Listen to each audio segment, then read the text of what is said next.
सहीह बुखारी किताब वही का बयान बाब रमज़ानुल मुबारक में जिब्राईल का वही लाना। हदीस नंबर 6।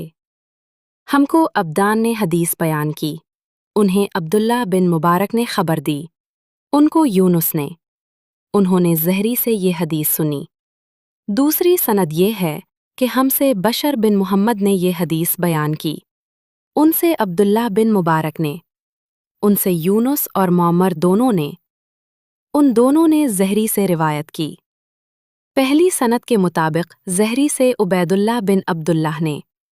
उन्होंने इब्ने अब्बास रज़ी अल्लाह अन्हु से ये रिवायत नकल की कि रसूलुल्लाह सब लोगों से ज़्यादा जवाद सखी थे और रमज़ान में दूसरे औक़ात के मुकाबला में जब जिब्राईल अलैहिस्सलाम आपसे मिलते बहुत ही ज़्यादा जोद और करम फरमाते। जिब्राईल अलैहिस्सलाम रमज़ान की हर रात में आपसे मुलाकात करते और आपके साथ कुरान का दौरा करते। गरज नबी करीम लोगों को भलाई पहुंचाने में बारिश लाने वाली हवा से भी ज़्यादा जोद और करम फरमाया करते थे।